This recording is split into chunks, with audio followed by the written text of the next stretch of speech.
आशी ने एक बार फिर रोना शुरू कर दिया, क्योंकि अब क्रिस उसको दीवानों की तरह प्यार कर रहा था, जिसे महसूस करके आशी का मन अचानक ही मचलने लगा था। उसने बेचैन होते हुए क्रिस से कहा, साइको, यह क्या कर रहे हो? प्लीज़ मत करो, बहुत अजीब लग रहा है। आशी की बातें सुनकर क्रिस अपनी हरकत और तेज कर देता है। लगभग 1 घंटे बाद आशी अचानक ही शांत हो गई। अचानक ही उसे ऐसा महसूस हुआ जैसे किसी ने उसके अंदर से उसकी जान खींच ली हो। आशी के शांत होने के बाद क्रिस धीरे से उसके बगल में लेट गया।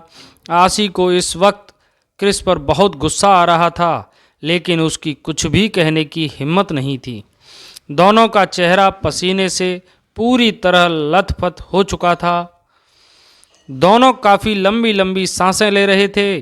क्रिस ने धीरे से आशी का चेहरा देखा। आशी का मासूम चेहरा पूरी तरह लाल हो गया था, लेकिन क्रिस के चेहरे पर एक सेटिस्फेक्शन भरी मुस्कान थी। क्रिस ने आशी को अपने सीने से लगाते हुए उसके माथे पर लाइट किस करते हुए कहा, आई नो माई लव, आज मैंने जो किया है उसके लिए तुम मुझसे बहुत नाराज़ होगी, पर तुम्हें अपने करीब रखने के लिए यह ज़रूरी है। तुम्हें मेरी आदत होना ज़रूरी है। क्रिस की बात सुनकर आशी ने नाराज़गी जताते हुए सिर्फ धीमे शब्दों में कहा, तुम बहुत गंदे हो साइको, आई हेट यू। और यह शब्द सुनते ही क्रिस की आंखें गुस्से से लाल हो गई हैं। उसका चेहरा सख्त हो गया। वह गुस्से से अचानक आशी के ऊपर चिल्लाया और उसके चेहरे को अपने हाथों में पकड़कर लगभग दबाते हुए बोला, क्या कहा तुमने? फिर से कहो। You hate me. तुम मुझे नफरत नहीं कर सकती फायरफ्लाई, क्योंकि तुम मेरी हो, सिर्फ मेरी। तुम्हें मुझसे प्यार करना ही होगा, क्योंकि तुम्हारे पास कोई और ऑप्शन नहीं है फायरफ्लाई। तुम मुझसे कोई जुदा नहीं कर सकता। तुम खुद भी नहीं, समझ गई तुम? आज के बाद यह फालतू की बकवास अपनी जुबान से मत करना, वरना मुझसे बुरा कोई नहीं होगा। कहकर कृष्ण ने आशी के चेहरे को गुस्से से घूरते हुए अचानक ही उसके चेहरे को छोड़ दिया। आशी जो इस वक्त दर्द से तड़प रही थी, क्योंकि कृष्ण ने उसके चेहरे को काफ़ी बुरी तरह से दबा रखा था। कृष्ण के छोड़ने से लंबी लंबी सांस लेने लगी। फिर वह फूट फूट कर कृष्ण के सीने पर पंच मारते हुए बोली, तुम बहुत गंदे हो, मुझे नहीं रहना तुम्हारे पास, मुझे जाना है, यहाँ से छोड़ो मुझे, अब मैं तुम्हारे पास नहीं आऊँगी। तुम मुझे बहुत तंग करते हो, मुझे डांटते हो, मैं बाबा से तुम्हारी शिकायत करूँगी। देखना, वह तुम्हें बहुत मारेंगे। तुम मुझसे प्यार नहीं करते साइको, तुम बहुत बुरे हो, मुझे जाना है, हटो। कहते हुए आशी क्रिस को हटाने की कोशिश करने लगी और क्रिस उसकी बातों को सुनकर हैरान था। काफ़ी अजीब रिएक्शन थे। आशी की बात सुनकर क्रिस अपने चेहरे पर तिरछी मुस्कान लाते हुए बोला, तुम कहीं नहीं जा सकती फायरफ्लाई, क्योंकि मेरी ज़िंदगी में आना ना तुम्हारा फैसला था और ना ही जाने की चॉइस तुम्हारी है। तुम्हें मुझसे कोई दूर नहीं कर सकता। किसी ने ऐसा करने की कोशिश भी की तो मैं उसका नाम और निशान मिटा दूंगा, और तुम अपनी यह बाबा की मासूम बच्ची बनना बंद कर दो। तुम अब बच्ची नहीं हो, यह बात समझो। क्या कहोगी अपने बाबा से? बताओ मुझे, क्या किया है मैंने तुम्हारे साथ, और उन्हें क्या बताओगी?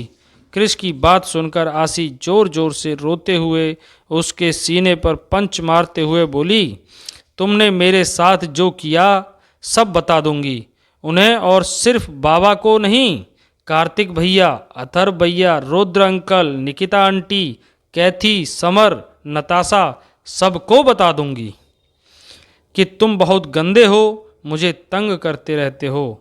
फिर देखना, यह सब मिलकर तुम्हें मारेंगे। आशी की मासूमियत भरी बातें सुनकर क्रिस को उसकी मासूमियत पर हंसी आ गई। वह जानता था कि उसने जो किया है उसके कारण आसी उसे सचमुच नाराज है।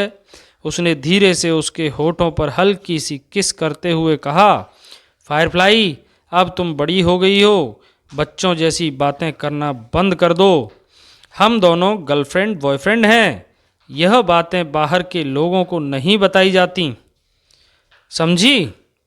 मैं तुम्हारे साथ यह सब कर सकता हूँ, समझ गई? आसी ने ना में सिर हिलाते हुए गुस्से से कहा, नहीं, मैं बाबा से बताऊंगी, चाहे कुछ भी हो जाए, वरना तुम ऐसे ही मुझे रोज रोज तंग करोगे।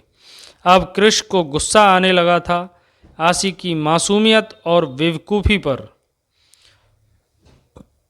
वह जानता था कि यह बेवकूफ़ लड़की ऐसा कर सकती है, इसलिए उसने गुस्से से दांत पीसते हुए आसी की आंखों में आंखें डालते हुए कहा, खबरदार फायरफ्लाई, अगर ऐसा करने की कोशिश भी की तो मुझसे बुरा कोई नहीं होगा, और अगर तुमने यह बातें किसी को भी बताईं तो मैं तुम्हारे ब्राउनी को जैक के कमरे में डाल दूंगा। तुम्हें पता है ना वह उसे कितना डरता है। कृष की धमकी सुनकर आसी की आंखें हैरानी से बड़ी हो गईं, क्योंकि ब्राउनी जैक नाम के पिटबुल डॉग से बहुत डरता था और यह बात आसी को भी पता थी। ब्राउनी की बात आते ही आशी बिल्कुल शांत हो गई और अपने निचले होठों को बाहर की तरफ निकालकर बड़ी ही मासूमियत से बोली, नहीं, मैं किसी को नहीं बताऊंगी, लेकिन प्लीज़ ब्राउनी को जैक के पास मत भेजना, प्लीज़। आसी की बात सुनकर कृष के चेहरे पर एक मुस्कान आ गई।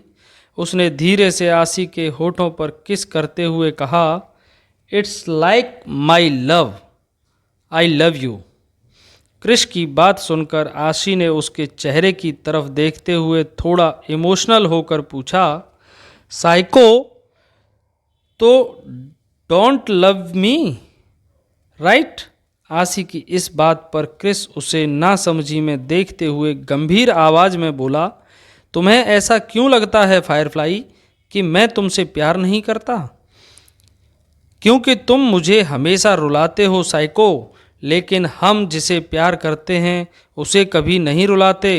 तुम ऐसा क्यों करते हो साइको? आशी की बात सुनकर कृष को उसकी बेवकूफ़ी पर हंसी आ रही थी, लेकिन उसने आशी के चेहरे की तरफ देखते हुए कहा, जिसे हम प्यार करते हैं उसे हम नहीं रुलाते, लेकिन जो हमारी ज़िंदगी होती है उसकी भलाई के लिए कभी कभी उसे तकलीफ़ भी देना पड़ती है।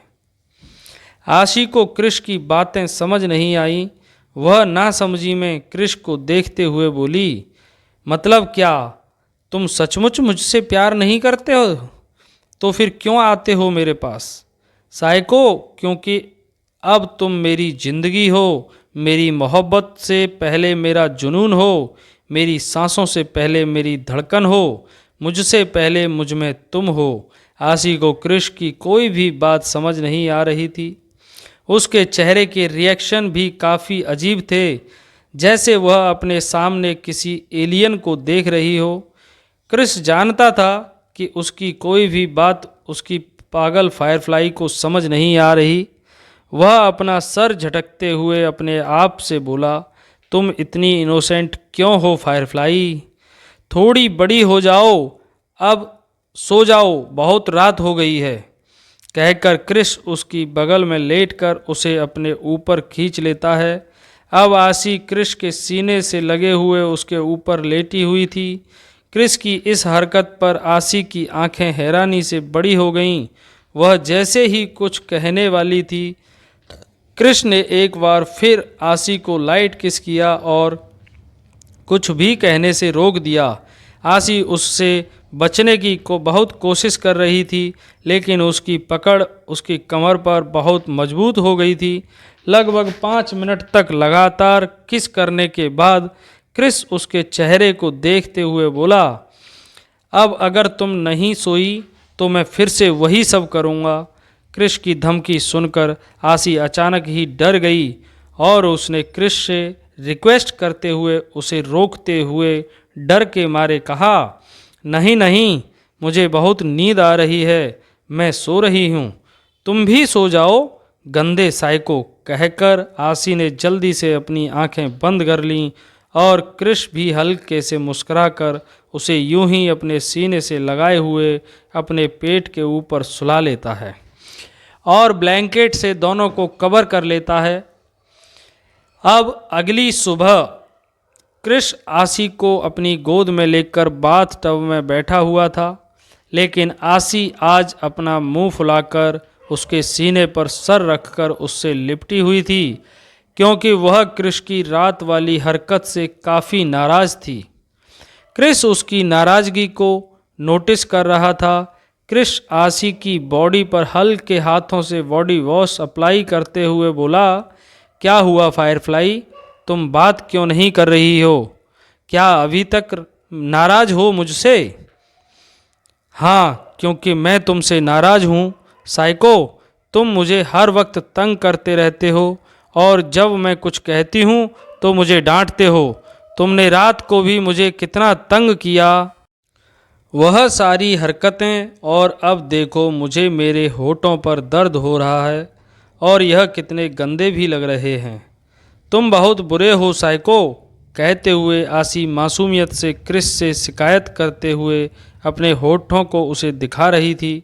आसी की बात सुनकर कृष ने उसके होठों की तरफ देखा। आसी के नरम और मुलायम होठ सचमुच सूजकर बड़े हो चुके थे, जिसे देखकर कृष को उस पर और भी प्यार आ रहा था और आसी का मासूम चेहरा और भी प्यारा लग रहा था। वह बहुत ही मासूम और इनोसेंट लग रही थी। वह आज अपनी टिमटिमाती आँखों से कृष को देख रही थी, लेकिन कृष उसके होठों को देखकर एक बार फिर बहकने लगा था। उसका गला सूखने लगा। अब कृष खुद को रोकना नहीं चाहता था। उसने आसी के चेहरे को अपने हाथों में थामकर उसके होठों की तरफ देखते हुए कहा, यह तो सचमुच सूज गए हैं फायरफ्लाई, लाओ मैं इन्हें ठीक कर देता हूँ। कृष की बात सुनकर आशी नासमझी में उसे देखने लगी, यह सोचकर कि कृष उसके होठों पर फूंक मारेगा, लेकिन अगले ही पल उसकी आंखें हैरानी से बड़ी हो गईं, क्योंकि कृष ने एक बार आसी को फिर से किस किया। कृष की हरकत पर आसी और भी ज़्यादा चिढ़ गई। वह कृष के सीने पर हाथ रखकर उसे खुद से दूर उसे धक्का देने लगी, लेकिन कृष ने उसके चेहरे को बहुत अच्छे से होल्ड कर रखा था। आसी उसकी पकड़ से बच नहीं पा रही थी। लगभग 10 मिनट के बाद आसी अपने हाथ पैर मारते हुए शांत हो गई थी, क्योंकि वह समझ चुकी थी कि वह कृष की बाहों से बच नहीं पाएगी। लेकिन इस बार आसी को ज़्यादा परेशानी नहीं हो रही थी, क्योंकि कृष उसे बहुत प्यार से किस कर रहा था। अब कृष को एहसास हुआ कि आसी को सांस लेने में तकलीफ़ हो रही है। यह सोचकर ना चाहते हुए भी कृष ने आसी को छोड़ दिया। आसी लंबी लंबी सांसें ले रही थी। उसकी सांसें लगभग फूलने लगी थीं। यह देखकर कृष ने आसी के सर को अपने सीने पर होल्ड कर लिया और उसकी पीठ पर रब करते हुए उसे शांत करने की कोशिश करने लगा। आशी काफ़ी थक चुकी थी। वह गुस्से से कृष के सीने पर मुक्का मारते हुए बोली, तुम गंदे साइको, तुम नहीं सुधरोगे ना? तुमने मुझे फिर तंग किया। जाओ, मैं तुमसे बात नहीं करूँगी। आसी को बच्चों की तरह रोते हुए देखकर कृष ने उसे शांत करते हुए कहा, चुप हो जाओ फायरफ्लाई, बच्चों की तरह रोना बंद करो। अब तुम बड़ी हो गई हो। और एक बात बताओ, हम दोनों गर्लफ्रेंड बॉयफ्रेंड हैं ना? अगर मैं तुम्हें किस नहीं करूँगा तो किसे करूँगा? तुम ही बताओ ज़रा। फिर कृष को कुछ शरारत सूझी। कृष ने अपने चेहरे पर नॉर्मल सीरियस एक्सप्रेशन लाते हुए आसी के चेहरे को अपने हाथों में भरते हुए बड़े प्यार से कहा, अच्छा एक बात बताओ, जब मैं तुम्हें किस करता हूँ क्या तुम्हें सचमुच दर्द होता है? क्या तुम्हें मेरा करीब आना अच्छा नहीं लगता? कृष की बात सुनकर आसी ने मासूमियत से हाँ में सर हिला दिया। अब कृष ने थोड़ा मायूस होते हुए कहा, ठीक है, अब मैं तुम्हें तंग नहीं करूँगा। तुम्हें किस नहीं करूँगा, तुम्हारे साथ शावर नहीं लूँगा और तुम्हें अपने कमरे में भी नहीं बुलाऊँगा। तुम जाओ अपने कमरे में सोना, मैं तुम्हें तंग बिल्कुल भी नहीं करूँगा, क्योंकि अब मैं यह सब लिंडा के साथ करूँगा। क्रिस के मुंह से यह शब्द सुनते ही आशी की आंखें हैरानी से बड़ी हो गईं। उसके दिल को एक बहुत बड़ा झटका लगा था। उसने परेशान होते हुए क्रिस से कहा, क्या अब तुम मुझे किस नहीं करोगे, मेरा ख्याल नहीं रखोगे? तुम अभी जैसे मेरे साथ नहा रहे हो वैसे उसके साथ नहाओगे? क्या अब तुम मुझसे प्यार नहीं करोगे साइको? कहते हुए आशी की आंखें लगभग नम हो गईं। क्रिस उसके चेहरे के एक्सप्रेशन को देख रहा था, लेकिन वह आशी को सबक सिखाना चाहता था, इसलिए वह अपने चेहरे को एक्सप्रेशन लेस बनाते हुए बोला, हाँ बिल्कुल, जब तुम मुझे अपने करीब नहीं आने दोगी, बच्चों की तरह रोओगी, मुझे किस नहीं करोगी, तो मैं क्या करूँगा? मुझे किस करने का तो मन करेगा ना, तो मैं लिंडा को किस कर लूँगा। और तुम्हें पता है, जब मैं लिंडा को किस करने जाता हूँ तो वह मुझे और भी ज़्यादा प्यार करती है। वह तुम्हारी तरह नहीं रोती, मुझसे नाराज़ नहीं होती। इनफैक्ट मैं उसे डांट देता हूँ, फिर भी नहीं। लेकिन तुम तो मुझे कभी किस नहीं करती, उल्टा मैं करता हूँ तो तुम रोती हो, मुझे बाबा से पिटवाने की धमकी देती हो, क्योंकि तुम्हें तो बिल्कुल भी पसंद नहीं है कि मैं तुम्हारे करीब आऊँ। तुम तो झूठ मूठ में कहती हो कि तुम मुझसे प्यार करती हो, और जब मैं तुम्हें प्यार करता हूँ तो तुम करने नहीं देती। लेकिन मुझे तो ऐसी गर्लफ्रेंड चाहिए कि जब मैं उसे प्यार करूँ तो वह भी मुझे प्यार करे, मुझे बाबा से पिटवाने की धमकी ना दे और मेरी सारी बातें माने। इसलिए तुम जाओ, तुमसे नहीं होगा मेरी गर्लफ्रेंड बनना, मैं लिंडा को अपनी गर्लफ्रेंड बना लूँगा। क्रिस की बात सुनकर आशी को बहुत बुरा लग रहा था, क्योंकि उसकी नज़रों में शायद वह क्रिस के लिए परफेक्ट नहीं थी। आशी की आंखों से आंसू बहने लगे थे। उसने क्रिस के चेहरे की तरफ देखते हुए कहा, क्या तुम सच में चाहते हो मैं चली जाऊं? साइको, सोच लो, अगर मैं इस बार चली गई तो तुम्हारे बुलाने पर भी नहीं आऊँगी। कहते हुए आशी की आंखों में एक दर्द नजर आ रहा था। क्रिस उसके चेहरे की तरफ हैरानी से देखने लगा और उसकी बातों को समझने की कोशिश करने लगा था। लेकिन इससे पहले कि क्रिस कुछ कह पाता, आशी उसकी गोद से उठकर बाथ टब से बाहर निकल गई और अपने बदन पर बाथरोब लपेटने लगी। क्रिस हैरानी से उसे देखते हुए अचानक ही बोल पड़ा, कहाँ जा रही हो फायरफ्लाई? आशी अपनी आंखों में आंसू लेकर बाथरूम की नोट को बांधते हुए बिना क्रिस की तरफ देखे हुए बोली, तुम ही ने तो कहा कि मैं चली जाऊं, तो मैं जा रही हूँ और अब तुम्हारे पास नहीं आऊँगी, तुम्हारे बुलाने पर भी नहीं आऊँगी। देख लेना, तुम्हें जिसके साथ रहना है तुम रहो, क्योंकि मुझे पता है तुम मुझसे प्यार नहीं करते। अगर करते तो किसी और के बारे में नहीं सोचते, और मैं ज़बरदस्ती तुम्हारे साथ नहीं रहना चाहती, समझे? अगर तुम्हें मुझसे प्यार नहीं है तो मुझे भी तुम्हारी ज़रूरत नहीं है। तुम एक ही बात को बार बार कहते हो साइको, कि मैं तुम्हारे लायक नहीं हूँ, और शायद तुम सच कहते हो, क्योंकि मैं तुम लोगों की तरह नहीं सोच पाती। तुम्हारे लिए तुम्हारी टाइप की लड़की ही बेस्ट है, तुम उसके साथ ही रहो। कहकर आशी बाथरूम से बाहर निकल गई और क्रिस उसे हैरान नज़रों से जाता हुआ देखता रह गया। आशी की बात सुनकर उसकी आंखों में गुस्सा उतर आया था, क्योंकि उसने आशी को सिर्फ तंग करने के लिए यह बातें कही थीं, ताकि उसे सबक सिखा सके। लेकिन यह बेवकूफ़ लड़की सच में उसे छोड़कर जा रही है। क्रिस का चेहरा गुस्से से लाल पड़ गया। वह जल्दी से बाथरूम से बाहर निकलकर अपनी कमर पर टॉवल लपेटकर तेज कदमों से आसी के पीछे गया।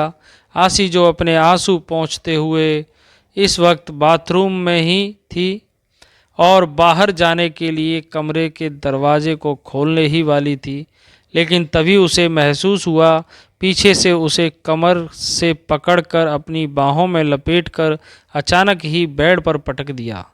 यह सब इतनी जल्दी हुआ कि आसी को कुछ भी समझने का मौका नहीं मिला, और जब तक वह समझ पाती, कृष अपनी जलती हुई निगाहों से उसे घूरते हुए अचानक ही उसके ऊपर आ गया। कृष की इस हरकत से अचानक ही आसी डर गई। उसकी आंखें हैरानी से बड़ी हो गईं।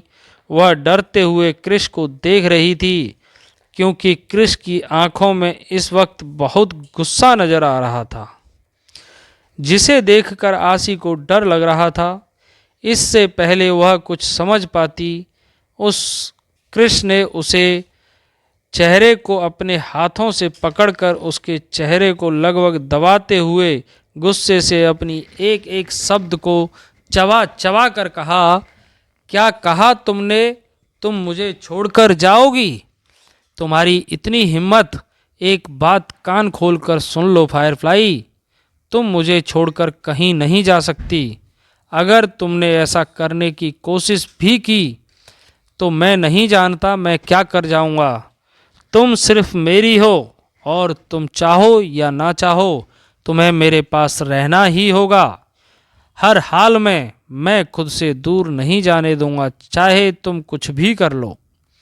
तुम्हें ऐसा लगता है ना कि मैं तुमसे प्यार नहीं करता, तो ध्यान से सुनो, मैं बार बार नहीं कहूँगा आई लव यू सो मच। समझ गई तुम? आई love you, only you and you. और मैंने जो कहा था वह मजाक था, क्योंकि तुम बात बात पर रोती हो। बेवकूफ़ लड़की, तुम्हें इतनी सी बात समझ नहीं आती। कहते हुए कृष्ण ने आसी के चेहरे को झटके से छोड़ दिया। आसी, जिसे अभी अपने चेहरे में दर्द हो रहा था, उसकी आंखों से आंसू बह रहे थे, क्योंकि कृष्ण ने उसके चेहरे को थोड़ा जोर से दबा रखा था।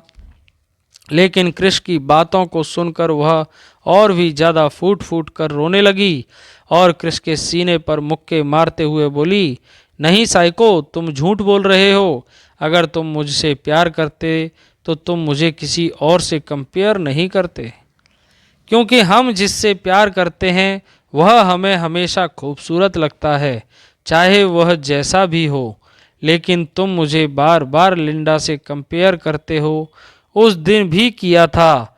तुमने कहा था कि मैं खूबसूरत नहीं हूँ, मेरे पास अट्रैक्टिव फिगर नहीं है और तुम्हें खूबसूरत गर्लफ्रेंड चाहिए। मुझे नहीं पता गर्लफ्रेंड बॉयफ्रेंड क्या करते हैं, लेकिन मुझे इतना पता है कि प्यार कैसे किया जाता है। तुम्हें अब और झूठ बोलने की ज़रूरत नहीं है साइको, मुझे सब पता है। तुम मेरे साथ इसलिए हो ना क्योंकि बाबा ने तुम्हें कहा है कि तुम मेरा ख्याल रखो। मुझे पता है, क्योंकि मैंने उनकी सारी बात सुन ली थी। उन्होंने मेरी प्रोटेक्शन की जिम्मेदारी तुम्हें दी है और इसलिए तुम मेरे पास आते हो, क्योंकि उससे पहले तो तुम मुझे हमेशा खुद से दूर कर रहे थे। लेकिन अब तुम्हें यह पता चल गया कि मैं तुम्हारे बाबा की दोस्त की बेटी हूँ, तो तुम्हें मुझ पर दया आ गई, क्योंकि बाबा ने मेरी माँ से वादा किया था कि वह मेरा ख्याल रखेंगे, और उस वादे को निभाने के लिए उन्होंने इतने साल मेरा ख्याल रखा। मैं इस बात की बहुत शुक्रगुजार हूँ साइको। आज के ज़माने में जहाँ कोई किसी की मदद नहीं करता, तुम्हारी पूरी फैमिली ने मुझ अनाथ पर एहसान किया है। बाबा ने मुझे सालों तक पाला है। रॉकी और निक जैसे दोस्त मिले हैं और तुम्हारे जैसा प्रोटेक्टर मिला है। सच कहूँ तो मेरा रोम रोम तुम लोगों का कर्जदार है। अगर तुम लोग नहीं होते तो शायद मैं जिंदा भी नहीं होती। लेकिन साइको, प्यार ज़बरदस्ती या दया का नाम नहीं है। सिर्फ अपने बाबा को दिया हुआ प्रॉमिस पूरा करने के लिए तुम मुझ पर दया मत करो प्लीज़। अगर तुम मुझसे प्यार नहीं करते तो तुम जा सकते हो। You can leave now. तुम्हें मुझ पर दया करने की ज़रूरत नहीं है। मैं अपना ख्याल रख लूँगी और बाबा को भी समझा दूँगी। तुम लोगों ने अब तक मेरे लिए जो किया वह मेरे लिए काफ़ी है, लेकिन मैं नहीं चाहती कि तुम मुझ पर दया करके अपने आप को हर्ट करके ना चाहते हुए भी ज़बरदस्ती मेरे साथ रहो। मैं बच्ची हूँ पर बेवकूफ़ नहीं हूँ। तुम जिसे चाहो उसे अपनी गर्लफ्रेंड बना सकते हो, उससे शादी कर सकते हो। तुम्हें मेरे लिए खुद को सेक्रीफाइस करने की ज़रूरत नहीं है। तुम्हें मुझसे झूठ बोलने की ज़रूरत नहीं है कि तुम्हें मुझसे प्यार है, क्योंकि मुझे पता है मुझ जैसी चाइल्डिश लड़की से कोई प्यार नहीं करता। तुम जाओ साइको, लिंडा के पास वह तुम्हारे लिए बेस्ट ऑप्शन है, बिल्कुल तुम्हारी टाइप की ब्यूटीफुल और इंटेलिजेंट। बाबा को संभालने की जिम्मेदारी मैं लेती हूँ। कहते हुए आसी अपने चेहरे पर इमोशन और दर्द लिए, लेकिन चेहरे पर फीकी मुस्कान लेकर क्रिस से यह बातें कह रही थी। लेकिन क्रिस हैरानी से उस बेवकूफ़ लड़की को देख रहा था, क्योंकि आज उसने पहली बार आसी की आंखों में दर्द के साथ साथ समझदारी देखी थी। कुछ पल के लिए क्रिश अपनी ही जगह पर जम गया था। वह इस वक्त अपने हाथों के सहारे आसी के ऊपर झुका हुआ था और आसी उसके नीचे लेटी हुई थी।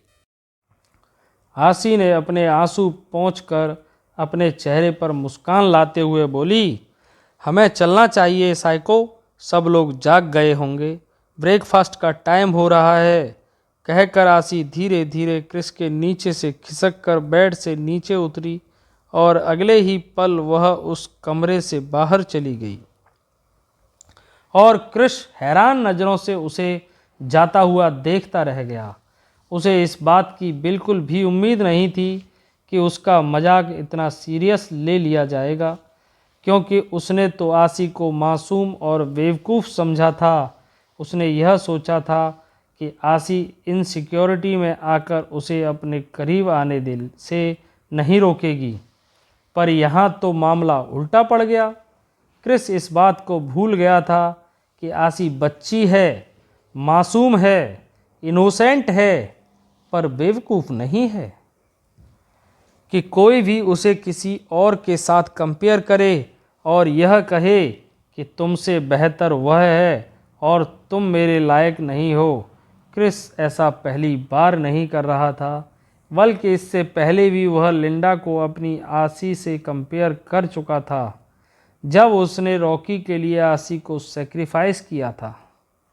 उसका दिल तोड़ा था, उसे धक्के मारकर अपने कमरे से बाहर निकाल दिया था, यह कहकर कि वह उसके लायक नहीं है और अगर आसी दोबारा उसके आसपास नज़र आई तो वह उसकी जान ले लेगा। आसी का दिल तोड़ने के लिए क्रिश ने उसकी बॉडी पर और उसकी समझदारी पर कमेंट किया था और यहाँ तक कहा था कि उसने उसके जज्बातों से खेला है, जैसा वह बाकी लड़कियों के साथ खेलता था। उस वक्त भी आसी बहुत हर्ट हुई थी, लेकिन शायद यह सब करते वक्त क्रिश एक बार भी आसी की मानसिक स्थिति को समझने की कोशिश नहीं की। इन बातों को सुनकर वह कितनी ज़्यादा हर्ट हुई होगी, बल्कि उसने तो अपने भाई निक के लिए आधी रात को गीले कपड़ों में आसी को सड़क पर फेंक दिया था, बिना यह सोचे कि वह इतनी रात को अकेले मासूम बच्ची कहाँ जाएगी, खास तौर से तब जब उसकी जान को बाहर खतरा था। क्या वह किसी के भी गलत हाथ लग सकती थी? लेकिन जब क्रिश को अपनी गलती का एहसास हुआ, वह एक बार फिर आसी को अपने साथ ले आया। भले ही वह हर्ट हुआ था, पर उसका दर्द शायद आसी के दर्द से कम था। अगर आसी एक मासूम बच्ची ना होकर एक मैच्योर लड़की होती तो शायद क्रिश को उस गलती के लिए कभी माफ़ भी नहीं कर सकती थी।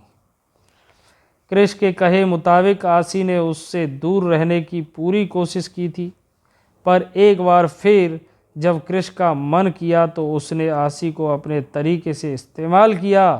एक बार भी अपनी मोहब्बत का एहसास उसे जताना ज़रूरी नहीं समझा और ना ही अपनी मोहब्बत का इजहार किया, और आज भी किया तो गुस्से में किया।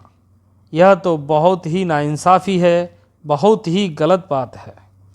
वह अपनी फैमिली के सामने उसे अपना नहीं रहा, पर अकेले में उससे अपना हक मांग रहा है। कोई कैसे विश्वास कर ले कि वह सचमुच उससे प्यार करता है। क्रिस अपने ही ख्यालों में कुछ पल बैठा रहा, फिर इस बात को लाइट वे में लेकर क्लोजेट रूम में जाकर रेडी हो गया। इधर दूसरी तरफ आसी अपने कमरे में आकर क्लोजेट रूम में बैठकर रो रही थी, क्योंकि उसे पूरा यकीन हो चुका था कि क्रिस उससे प्यार नहीं करता। सिर्फ अपने पापा को दिए हुए प्रॉमिस और कभी रॉकी को दिए हुए प्रॉमिस के लिए उसके करीब आ रहता था। शायद वह ज़बरदस्ती क्रिस के ऊपर थोपी जा रही है। उसकी फैमिली के द्वारा भले ही आसी उससे प्यार करती है, पर सिर्फ बोझ बनकर तो किसी पर भी रहना सामने वाले से ज़्यादा आपको हर्ट करेगा। आसी क्लोजेट रूम में रो रही थी, तभी उसके कानों में नताशा की आवाज़ आई, जो उसे डाइनिंग टेबल पर बुला रही थी। क्योंकि शेड्यूल के मुताबिक 8 बज चुके थे। आसी के जाने का तो बिल्कुल भी मन नहीं था, पर लोगों के फालतू सवालों से बचने के लिए उसे जाना पड़ा। रोने के कारण आसी का गोरा चेहरा पूरी तरह से लाल हो गया था। उसकी आंखें सूजी हुई थीं। आसी ने अपने क्लोजेट से एक white long Anarkali suit with दुपट्टा पहनकर अपने बालों को सिर्फ कंघी से कॉम्ब करके बाहर आ गई। इस वक्त उसने कोई भी ज्वेलरी नहीं पहनी थी और ना ही कोई छोटा मोटा मेकअप किया था।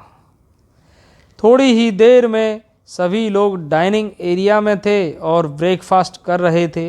हमेशा की तरह क्रिश अपने हेड चेयर पर था। वह अपनी तिरछी निगाहों से आसी को देख रहा था, लेकिन आसी चुपचाप अपना सिर नीचे करके खाना खा रही थी। हालांकि वह बहुत हल्का खाना खा रही थी, ना के बराबर। और तभी निकिता ने आशी को देखते हुए परेशान होकर कहा, अरे आशी बेटा, तुम्हारे चेहरे को क्या हुआ है? यह इतना लाल और सूजा हुआ क्यों लग रहा है? आंखें भी रेड हैं, तुम्हारी तबीयत तो ठीक है ना? निकिता की परेशानी भरी आवाज़ सुनकर सभी लोगों का ध्यान आशी की तरफ गया और अब उसके सभी दोस्त बारी बारी आशी के चेहरे को देखते हुए परेशानी जताते हुए उसकी तबीयत के बारे में पूछ रहे थे। लेकिन आशी ने अपने चेहरे के एक्सप्रेशन को संभालते हुए बिना किसी की तरफ देखे अपना चेहरा नीचे किए हुए ही कहा, वह कल की ट्रेनिंग में से थोड़ा ज़्यादा थक गई थी, तो बदन दर्द से अच्छे से नींद नहीं आई, बस और कुछ नहीं, मैं ठीक हूँ।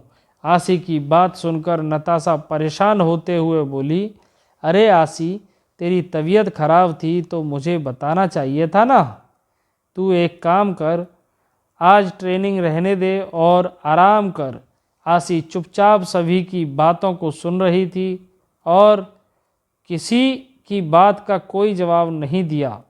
क्रिस उसके चेहरे को अच्छे से नोटिस कर रहा था। अब उसे एहसास होने लगा था कि शायद उसने आशी से कुछ ज़्यादा ही हक लिया। और तभी समर ने निक के चेहरे की तरफ देखा और उसे अपनी आंखों से इशारा किया।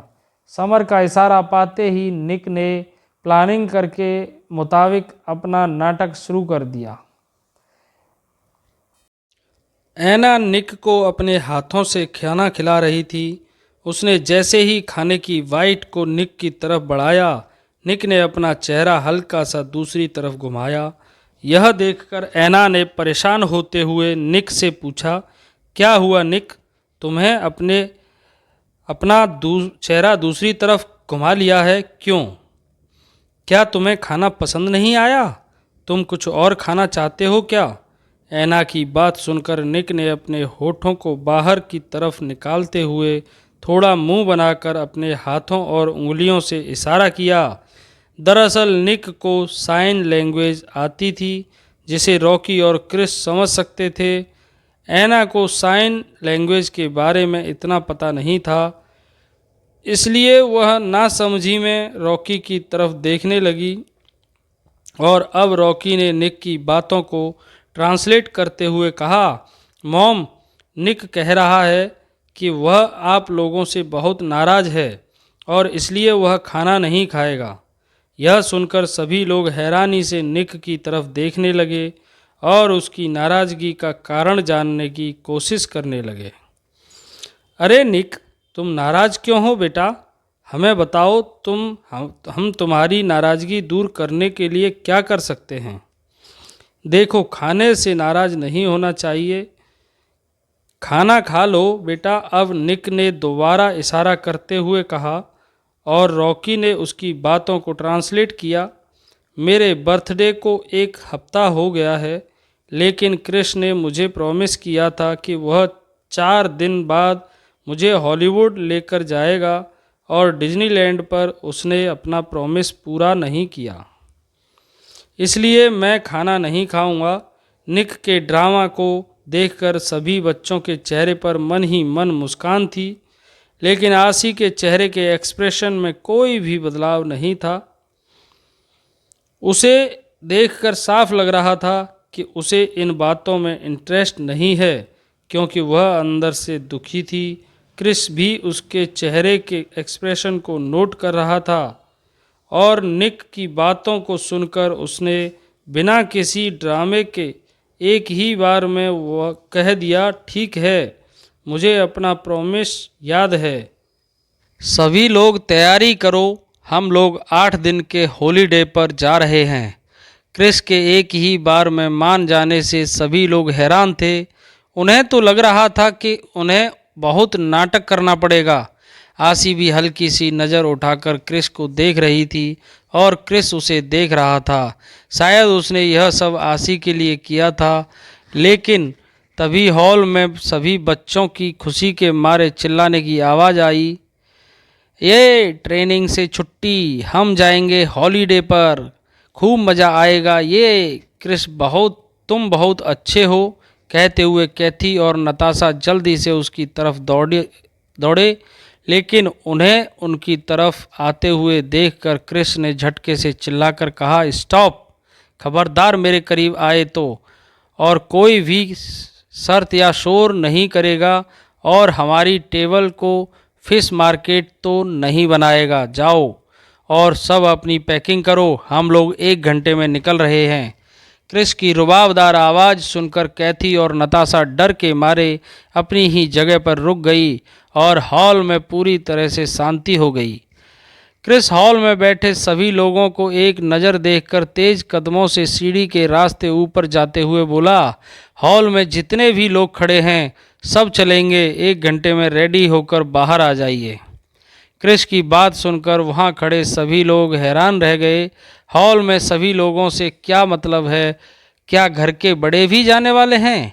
राका और बटलर भी खड़े होकर हैरानी से क्रिस की बात सुन रहे थे। क्या उन लोगों को भी जाना होगा? निकिता कंफ्यूज होते हुए क्रिस को आवाज़ देते हुए बोली, क्या हमें भी जाना होगा क्रिस? पर बच्चों के पिकनिक में हमारा क्या काम? तुम लोग अकेले जाकर एंजॉय करो। निकिता की बात सुनकर क्रिस के चलते हुए कदम रुक गए और वह बिना निकिता की तरफ पीछे मुड़े सामने की तरफ देखते हुए बोला, मिसेस सिंघानिया, आई थिंक आपको सुनने में कोई प्रॉब्लम नहीं है। मैंने कहा हॉल में खड़े सभी लोग जा रहे हैं और आप इस वक्त हॉल में ही हैं, गार्डन में नहीं। मुझे एक ही बात को बार बार रिपीट करने की आदत बिल्कुल नहीं है। कहकर क्रिस वहाँ से चला गया और निकिता का मुंह खुला का खुला रह गया। अथर्व को क्रिस की बदतमीजी पर काफ़ी गुस्सा आ रहा था। वह गुस्से से क्रिस के पीछे जाने लगा। तभी रुद्र ने उसका हाथ पकड़कर उसे रोक दिया। अथर्व हैरानी से अपने पापा को देखते हुए बोला, डैड, उसने मॉम से बदतमीजी तरीके से बात की है, आप मुझे क्यों रोक रहे हैं? छोड़िए मुझे, मैं उसे बताता हूँ, बहुत चर्बी चढ़ गई है उसे। रुद्र अथर्व के चेहरे की तरफ देखते हुए कोल्ड एक्सप्रेशन में बोला, अथर्व तुम उसके सामने ना ही जाओ तो बेहतर होगा। बेटा तुम नहीं जानते वह कौन है, और उसने तुम्हारी मॉम से कोई बदतमीजी नहीं की। उसने सिर्फ अपनी बात को अपनी स्टाइल में रखा है। वह ऐसा ही है, आज से नहीं बचपन से, और इसलिए तुम्हारे अंकल को वह बहुत पसंद था। और जहाँ तक बात है तुम्हारी मॉम की, तो उन्होंने अब तक उसे 100 गालियाँ देकर अपना गुस्सा उतार लिया होगा। जरा चेहरा तो देखो उनका। रुद्र की बात सुनकर अथर्व ने अपना चेहरा घुमाकर निकिता को देखा, जो अपना मुंह बनाते हुए मन ही मन कृष को गालियां दे रही थी। यह लड़का ऐसा ही है, बदतमीज कहीं का, इसलिए मुझे और खुशी को यह पसंद नहीं था। पता नहीं अच्छत जीजू ने इसके अंदर क्या देखा, खड़ूस कहीं का, पता नहीं समझता क्या है अपने आप को। आज खुशी जिंदा होती ना, तो मैं आसी के लिए इसे कभी चूज नहीं करती। रॉकी की तरफ देखकर मुस्कुराते हुए बोली, रॉकी को देखो कितना स्वीट बच्चा है, बिल्कुल मेरी आसी की तरह क्यूट। आसी की प्रोटेक्शन की बात नहीं होती तो उसे मैं अपने साथ ले जाती, इस खड़ूस के पास तो कभी नहीं रहने देती। निकिता के चेहरे के एक्सप्रेशन को देखकर अथर्व को भी हंसी आ गई और रुद्र भी मुस्कुरा रहा था। लेकिन तभी राहुल पीछे से आकर निकिता को शांत करते हुए बोला, बस करो निकिता, मेरे ही सामने मेरे बेटे की बुराई कर रही हो।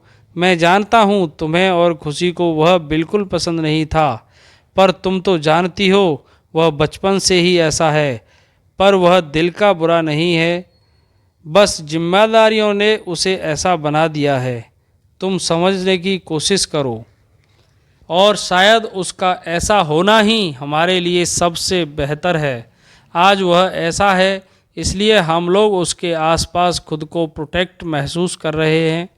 उसने खुद को इस लायक बना लिया है कि वह हमारे लिए एक शील्ड की तरह है, और शील्ड तो हमेशा मजबूत ही होती है ना, बहुत ही ज़्यादा सख्त और हार्ड। राहुल की बात सुनकर रुद्र ने मुस्कुराते हुए कहा, हाँ निकिता, राहुल बिल्कुल सही कह रहा है। तभी ऐना आगे आई हुई बोली, पर वह कुछ ज़्यादा ही हार्ड है। तुम लोगों ने आसी का फेस देखा, आई थिंक दोनों के बीच कुछ प्रॉब्लम हुई है। कहीं क्रिस ने उसे कोई पनिशमेंट या हर्ट तो नहीं किया, क्योंकि दोनों ही एक दूसरे के चेहरे को देख रहे थे। मैंने नोटिस किया था। ले ऐना की परेशानी भरी बातें सुनकर राहुल ने उसे शांत करते हुए कहा, तुम चिंता मत करो, क्रिस समझदार है। अगर वह उसकी आशी को हर्ट करेगा तो कुछ सोचकर ही उसकी भलाई के लिए करेगा। वह दोनों अब कपल होने वाले हैं, उन दोनों को कुछ टाइम दो एक दूसरे को समझने के लिए। मुझे पूरा यकीन है क्रिश आसी की जिम्मेदारियों को संभाल लेगा। सभी बड़े आपस में बात कर रहे थे, लेकिन कुछ दूरी पर खड़ी हुई आसी ने भी यह बातें सुन ली थीं। पर अब उसे क्रिश के लिए और भी ज़्यादा दुख हो रहा था, यह सोचकर कि राहुल के कहने पर ना चाहते हुए भी क्रिश को अब उससे शादी करनी पड़ेगी, और वह क्रिश को किसी भी दबाव में नहीं चाहती थी। आसी की आंखों से एक बार फिर से आंसू बहने लगे, लेकिन उसने किसी से कुछ नहीं कहा और चुपचाप वहाँ से चली गई। इधर दूसरी तरफ सभी बच्चे अपने अपने कमरे में जल्दी जल्दी पैकिंग कर रहे थे और सभी बहुत खुश थे। थोड़ी ही देर में सभी बच्चे गार्डन एरिया में अपने अपने लगेज के साथ खड़े थे, और अब लास्ट में क्रिस बड़े ही एटीट्यूड के साथ अपने बॉडीगार्ड के साथ आया, और थोड़ी ही देर में सभी बच्चे एक बड़े से लग्जरियस बस में बैठकर चारों तरफ से प्रोटेक्टिव बुलेट प्रूफ कार की प्रोटेक्शन के साथ हॉलीवुड के लिए निकल गए। सभी बच्चे बहुत खुश थे और सब में अंताक्षरी खेल रहे थे। क्रिस उस बस के एक लग्जरियस कैबिन में अपने लैपटॉप पर बैठकर कुछ काम कर रहा था।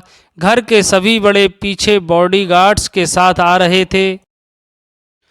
लग्जरियस कार में आसी बिल्कुल शांत बस की आखिरी सीट पर खिड़की से अपना सर टिकाकर बाहर की तरफ देख रही थी। सभी बच्चे अपनी मस्ती में थे, लेकिन रॉकी ने आसी की खामोशी और सैडनेस को फील कर लिया था। रॉकी आसी के पास उसकी सीट पर गया और उसके चेहरे को अपने हाथों में थामकर उसे अपनी ओर घुमाते हुए बड़े प्यार से बोला, मुझे नहीं पता क्या बात हुई है, बट आई नो तुम दुखी हो, लेकिन अकेले अकेले दुखी होने से तुम्हें और बुरा लगेगा। रो लो, रोने से मन हल्का हो जाएगा। रॉकी की बात सुनकर आसी की आंखों से छोटे छोटे आंसू टपकने लगे। उसने मासूमियत से अपने निचले होठों को बाहर निकालते हुए बोला, लेकिन बाकी लोग देखेंगे तो मेरे रोने का कारण पूछेंगे।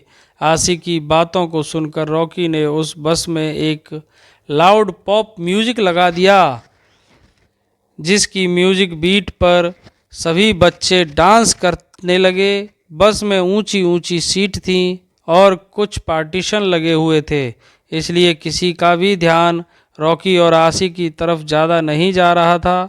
रॉकी ने बस में एक छोटा सा कर्टेन खींच दिया, जिसके कारण आसी और रॉकी हल्के से साइड हो गए।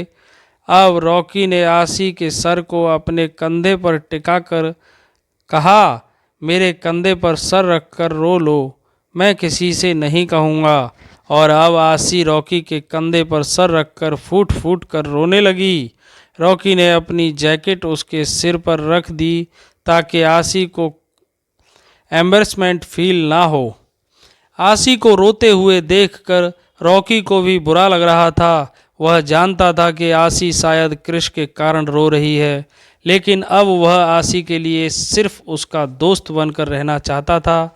बस के प्राइवेट कैबिन में बैठा हुआ क्रिस एक कमरे के जरिए दूसरे लैपटॉप पर सभी बच्चों की हरकतों पर भी नज़र रख रहा था और दूसरी लैपटॉप पर अपना काम कर रहा था।